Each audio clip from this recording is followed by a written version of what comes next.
Welcome to the Pilbara and another episode with Sam and Maddie. In this one, we explore the Karijini National Park, but as usual, it isn't without some of things going wrong. Yeah, the DMAX behind 956, we have problems. Before we head into the heart of some of the best gorges in Australia, with some fantastic gorges, watering holes, and a couple experiences we wanted to share, as well as seeing an active mine blow some of its rock right up near where we are staying for the night. Welcome to Karijini! So we have just arrived into the epic area of the Pilbara, and I tell you what, the drive-in was absolutely phenomenal. The red cliffs, the iron ore, the mining towns, and knowing that there's gorges in amongst all of this is going to be absolutely sensational. I'm so stoked to do some of these gorges with the spider climbing in and all the water gorges of trying to climb through all of that. I'm super excited for that. Yeah, it's going to be an absolute epic adventure, but let's get into it. We start this episode off by leaving Broome and the Dampier Peninsula and making our way across the Great Northern Highway and veering off to check out 80 Mile Beach, which has some really good camp spots worth checking out. Don't forget guys, if you are looking for a discount code for any of these brands, use Nomads and Sam at checkout and we can give you a help First out. thoughts on Barn Hill? I give it, it's looking very pretty. It's very much like we could have a couple drinks here as well. Yeah, very Gucci. I don't think Very it was gonna... Gucci. So Barn Hill Station, it is $45 a night for an unpowered site. Otherwise, it's $35 if you just have a unpowered campground, and you can choose where you want to go along the camp. Oh, in like the overflow areas. Facilities wise, they've got hot showers in like a really nice cool barn shed sort of area, and they've got one washing machine which is $6, takes 35 minutes, and it's about a 100-metre walk to the beach, or you can drive down to the beach for the nice sunset. They've also got a cute little cafe as well. I think they said that runs 7:30 to 5. Yep. So you can buy some bait there as well. Ice creams, coffee, souvenirs as well.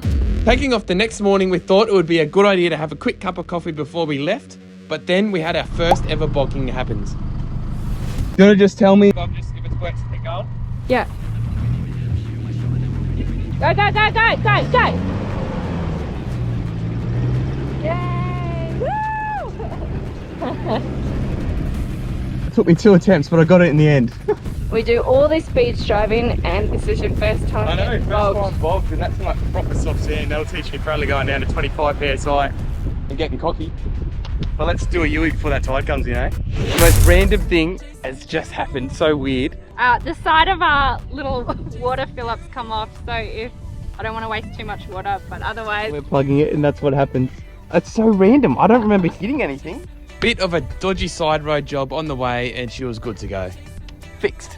So thought I'd quickly just share something with you guys, what Maddie and I do when she's off looking for shells. And either her or I go fishing down on the beach forever, and we sort of split up from the car. We've got these little walkie-talkies. Oi, what are you doing? I'm on the other side. Left-hand side. It just basically allows us to make sure that everything's okay, or plan B, I get the drone up and I just hover it in front of it. So Mads and I, we are spending our last night along 80 Mile Beach, or towards the end of it at a place called Cape Corundon. Just before we head down into Karijini, we're just watching this amazing sunset. It's such a stellar of a spot, hey, like, check that out, mate. Mads is having a cook. And then tomorrow, we're off to Karijini.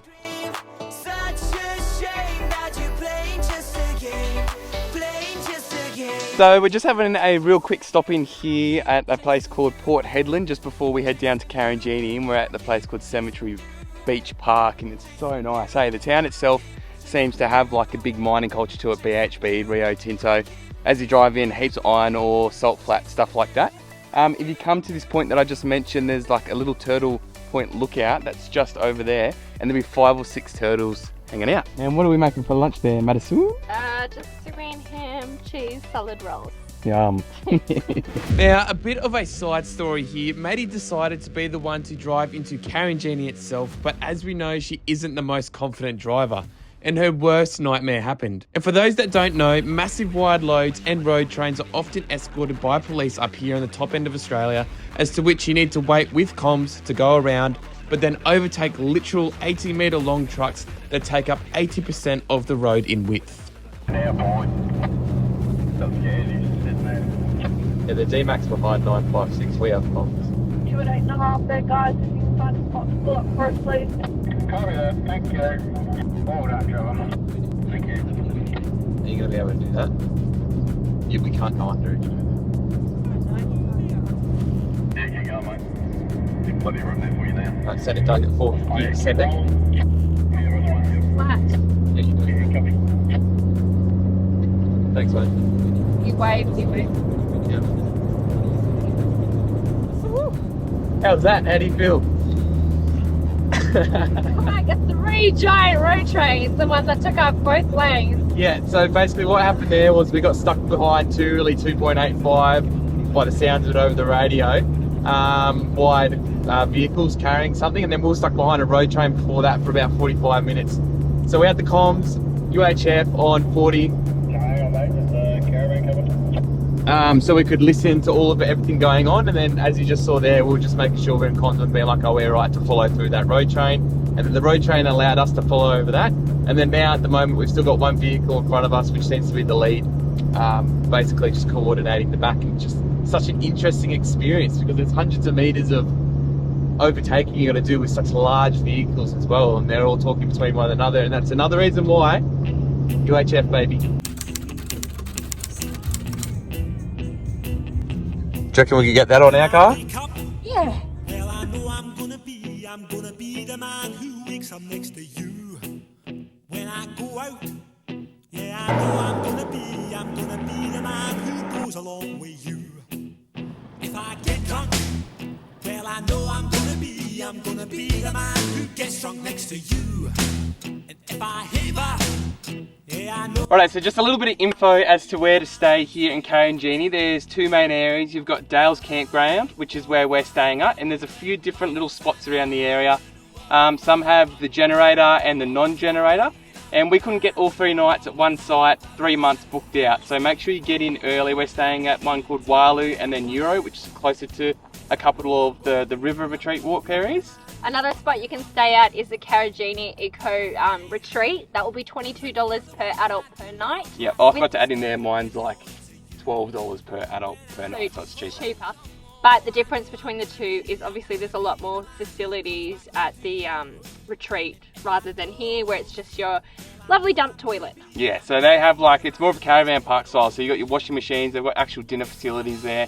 I believe they have some like fire thing that they do or something like that as well. Whilst here it's just your basic campground, and it really just feels like in the middle of the Pilbara, like amongst all the gum trees, the red dirt. I'm loving the red dirt, but I feel like since we have left the Gibb River Road, now we're going to get back into the dust in the car and have to do a thing. Not over it.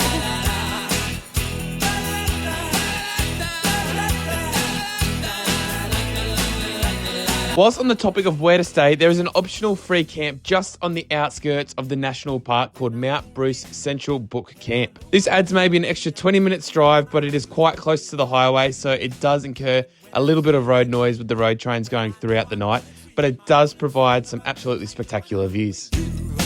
When I go out, well, I know I'm gonna be the man who goes along. And we're here with a local man who's showing us around the gorges. I'm from the bald albino Hamersley Gorge.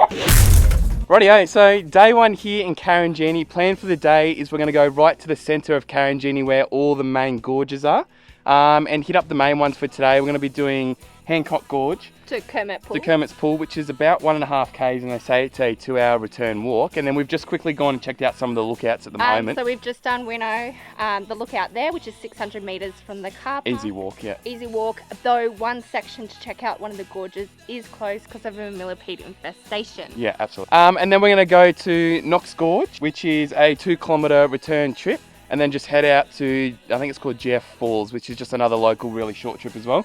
And then plan after lunch is we're going to head back to the campsite, and you can actually go check out Fern Pool and walk from your camp spot and check out the actual like waterfalls and stuff down there. In hindsight, packing a dry bag would have been the way to go here for this one, but you wouldn't need to take it far if you did what most people did, which was leave your belongings about 90% of the way there, then do a quick 10-minute walk through to the pool, through the water, and depending on how much you trust people, it shouldn't be a drama leaving your belongings behind. How sick is this, mate? This is about halfway through to Kermits Pool here on the Hancock Gorge. It's so picturesque.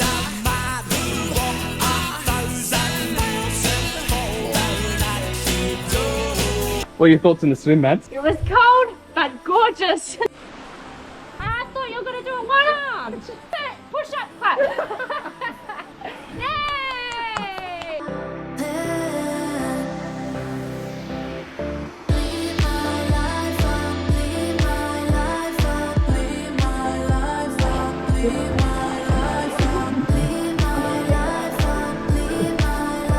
How sick is this, man? This is amazing. Final thoughts on Hancock Gorge, Mads? So it was actually quite an easy walk into the rock pools. Was quite fresh, so if you want to bring an extra thermal, that's absolutely fine. But I could do it in swimmers, and so could Samuel, and he's a cold frog. The rock walk, there was only about 4 sections where you had to climb across the rock. Yep.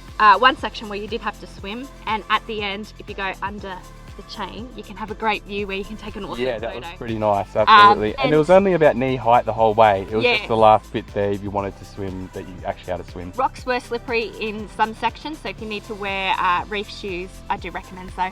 Yeah, absolutely. There was people going down in wetsuits and stuff like that, but we thought that was a bit of an overkill. It wasn't as bad as what I've heard and other thoughts, so.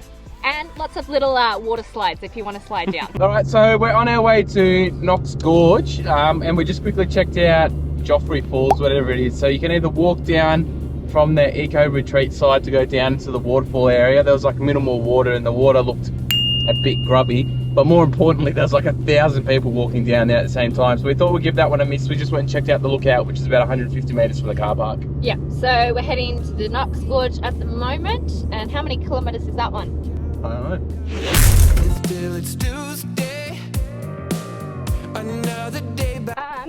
So we're just heading into Knox Gorge at the moment. It's just a 2-kilometre walk return from the car park. Oops. It is rocky, so be careful. Now, Knox Gorge isn't really known for the swimming, so no dry bag is really needed for this one, but we personally think it represents what you best think of the very unique iron-rich rock formations that are home to the Pilbara. Let's call it a perfect weekend. Friday we go dive, Saturday we ride, Sunday party. Let's call it a perfect weekend. I think one of the most fascinating things, like as you're walking through these gorges here in Karijini, is like you're walking through billions of years, and of it's like rock that's been here for like that long, eh? yeah, you just definitely get a tranquil feeling about it being Tranquil? in here.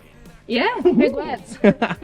It's absolutely okay. Like the rock formations as you're coming out and the water going through and the colours of it, like it changes as you go out throughout the day, depending on where the sun is. And mate, 10 out of 10, hey? 10 out of 10. So I can live it up and do it all again. That was fantastic. Only one boot was wet. Trust you to fall in, eh, Mads? I know, my boot ski wasn't working.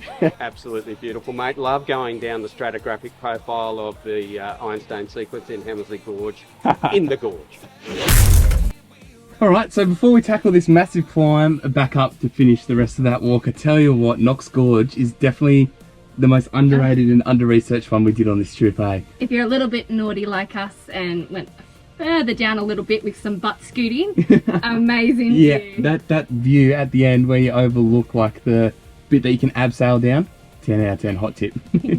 I noticed one of the things when we were going around Karijini is because it is clearly been well maintained, all the roads were actually sealed, and that's not really our way of travelling. So we pulled off the blacktop and had a feed with some nice scenery to enjoy the serenity of the Pilbara. All right, so we pulled over, we had lunch on the top of a mountain just before, and we've basically smacked bang straight over back to Dale's campground, and we're staying over at Euro 73. So we've just headed over to Fortescue Falls, Yep. which is a 700-metre walk for us. Yeah, so you can actually walk from the campground where Which we're is camping. about 200 metres and then 500 metres for the walk itself. And Yep. then we'll head over to Fern Pools to finish off the day with a cheeky little a swim. nice swim and sunset and go enjoy and relax that.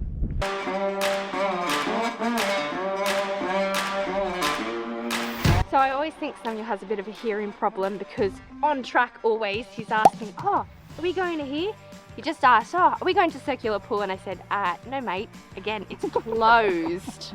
Apparently a rock fell in the past and so they've just shut it off so they can fix it all up so tourists can come and see it. Yeah, so we've just quickly walked past Fortescue Falls and it seems to be like an epic swimming spot down there. But, you know, a couple hundred metres later, we're going to Fern Pool. Fern Pool, Fern which Pool. is meant to be Supposed to be perfect. the bee's knees around here. So what are your thoughts on Fern Pool? I absolutely love it. The colour of the water and the easy walk as well made it nice and simple. Yeah, it's just like nice little waterfall, like nestled nicely in like between all the rocks. Some of the big trees as well look absolutely stunning, which just makes it very, what's the word of the day? Tranquil. Oh, tranquil. Yeah, I forgot about that. All right, let's get in there. Actually really nice. Especially, I recommend to do this one at the end of the day when you're all hot, and then you can come and cool off. Oh yeah, and then you can just walk back to the campground. That's not a bad idea.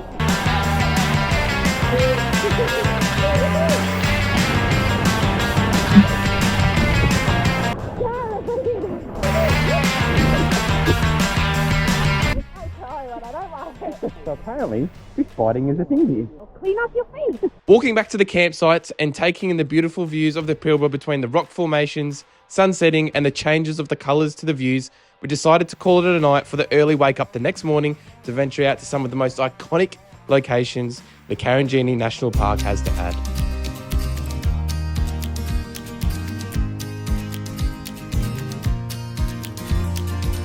Alright guys, I just wanted to quickly pop in here and share something with you guys that I've sort of come across in terms of coffee making. Now, we love our coffees in the morning whilst we're full driving, touring around Australia, part way through the day, but we don't have the capacity to run a massive 240 volt coffee machine system, and we steered away from one of those hand pressed ones that you can get from BCF or Anaconda because it didn't provide enough coffee and they were just an absolute pain in the bum. And that's this 12 volt coffee pod machine, and it's portable as well. So this, you just put your 50 mils of water straight through. You can either pre-boil your water, or the good thing about this bad boy is it preheats the water for you.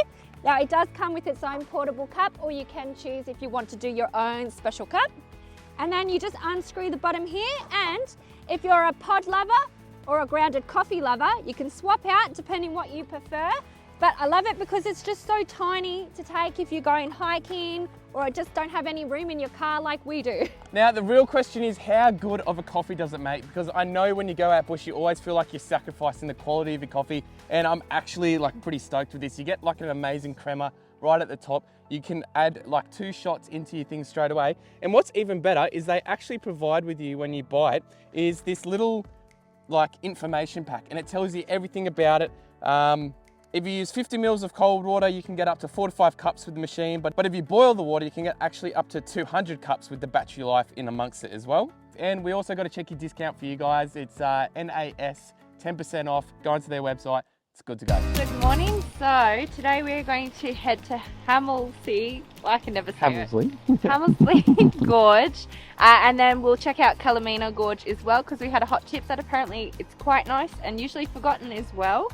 And then depending on our day, we might even actually finish at Fern Pool again because it's nice and close to the campsite. Yeah, absolutely. We decided to leave Hamersley Gorge to sort of the last day, and we get that lighting there, because it's the furthest one out. So you've actually got to drive a fair bit to go out of, it's still in Karijini, but it's like right out of the way sort of thing. Yeah. So. Also 1.5 kilometres from the visitor centre east, you'll find a rubbish bin, and they have a water tank as well if you need to fill up any water. Yeah.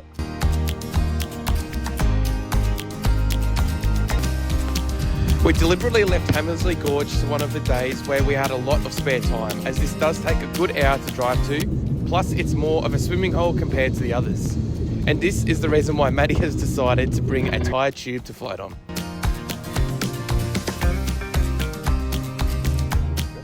How nice is the rock formation as we're coming down? It's pretty cool. Yeah, this is the entrance into Hamersley Gorge, and then you've got the swimming hole sort of just down there. And what's the little hot tip? What's the hot tip that you said you were going to do? Head straight to the right, and then you make your way up to the spa pool. Wear some rock shoes though, because it is very slippery. Yeah, that's like the famous photo here in Hamersley Gorge. You've got to go right, not left, to go down to the pool area.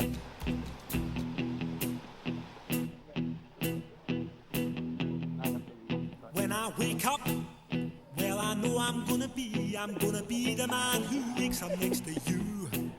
When I go out, You're my cool friend. There's 2 ways to go up it. Through the rocks or in style. stuck next to you. It was absolutely gorgeous. I do recommend getting early so you can enjoy the spa pool for yourself. It's warmer than the bottom pool as well. Yeah. Do what I did and get a floaty and float your way down, climb up. It is slippery, so you're gonna have to kind of sea line all the way up to it. Yeah, it's like, it is a pretty nice spot there, and it's such a short walk to get in there, but there's so many bloody people.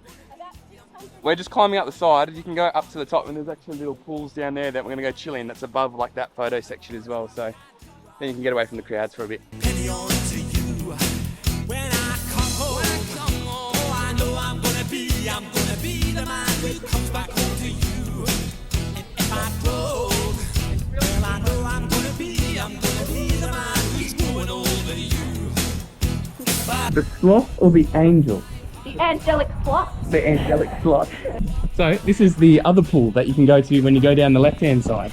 It's a lot colder than the top pool. I think the top pool's the warmest. But check out the little swim you can do through. You got to see right down the gorge. Yeah, it's beautiful, and definitely get a tyre or a noodle. Makes life a lot easier. Even though this is Maddie's.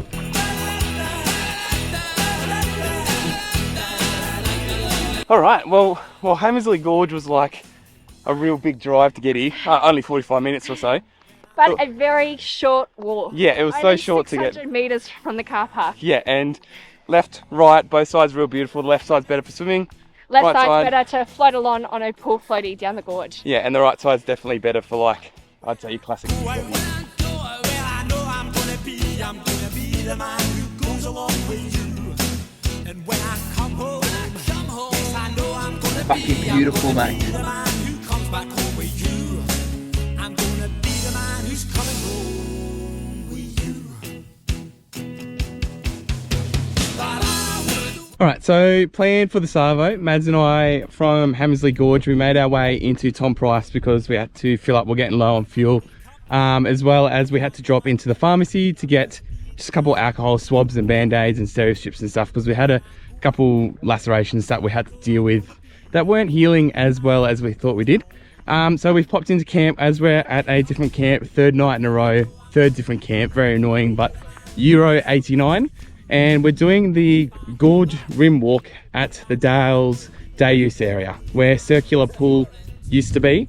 It's currently closed. We're gonna do the walk from the Dales, from the Circular Pool viewpoint, and then make our way across like the rim walk that goes across the top and looks down into the gorge, and then finish it off and make our way back to Fern Pool where we had a swim yesterday, and just cool off the evening. Like, it's honestly the best, hey? The fact you can walk from your campground to such a nice location and have a swim and then walk back to your camp is just absolutely phenomenal. So if you're staying at the Euro area, it's obviously a lot shorter compared to the other ones out back. So that's a hot tip. If you're staying in Euro, you can easily walk from your campground, finish your day at Fern Pool or Fortescue Falls there, and it's absolutely good to go. We are doing the Dales Gorge Trail. So we're not doing the rim walk. No, not the rim walk. You can do the rim walk if you want to be like Samuel, but we're going to do the Dales Gorge Trail instead. So something that surprised us was the amount of asbestos in this gorge, and even to the point that a major part of it was closed to get to the old watering hole due to a collapse of the rocks and there being exposed asbestos everywhere. And further research, there was actually an asbestos mining town that occurred in the region up until the 1960s. Oh, come and check this out, mate. Mate, this is gorgeous. You can actually feel the heat off the rocks in some of the areas where the sun's been beaming down on them. Yeah. And some are nice and cool where obviously all the shade's been. It's a pretty cool feeling. It is. Especially in the afternoon, like when you're doing all these like walks through the gorges and the sun's down, you still got that natural heat coming off the rocks. Good to go, mate. When I go out, well, I know I'm gonna be the man who goes along with you. And when I come home, yes, I know I'm gonna be the man who comes back home with you. I'm gonna be the man who's coming home with you. And just at the end of it, we made it to Fortescue Falls. Fortescue. Right back where we started yesterday. I'm gonna be the man who's coming home with you. Class 4. Are you going to be able to do this walk down here, Maddie? Maybe. It's a pretty tough walk to get all the way down there. It's going to take some time, but if I put it in full high, I might be able to. It's a back sweat for me, Samuel.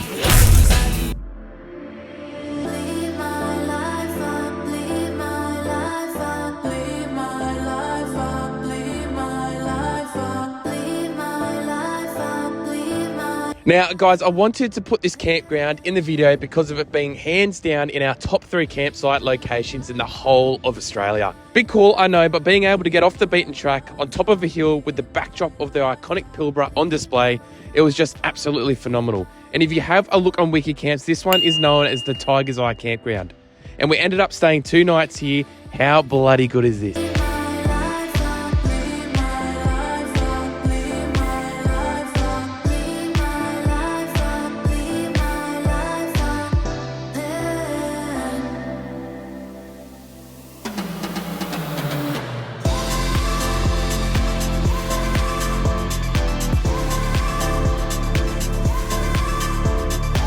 Oh mate, to tell you what, if you are finishing Karijini and you're coming through Tom Price, you've got to stay at this campground just outside of it, eh? Just at the base of Mount Sheila, you have stunning views, beautiful sunsets. Yep, so we're going to leave that episode here.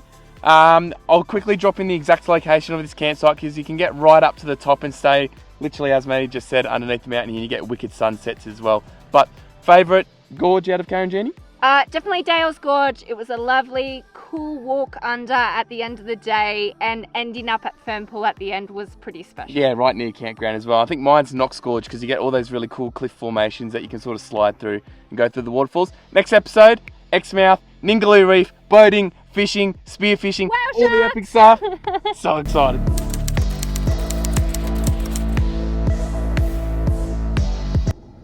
Are you going to share, Samuel?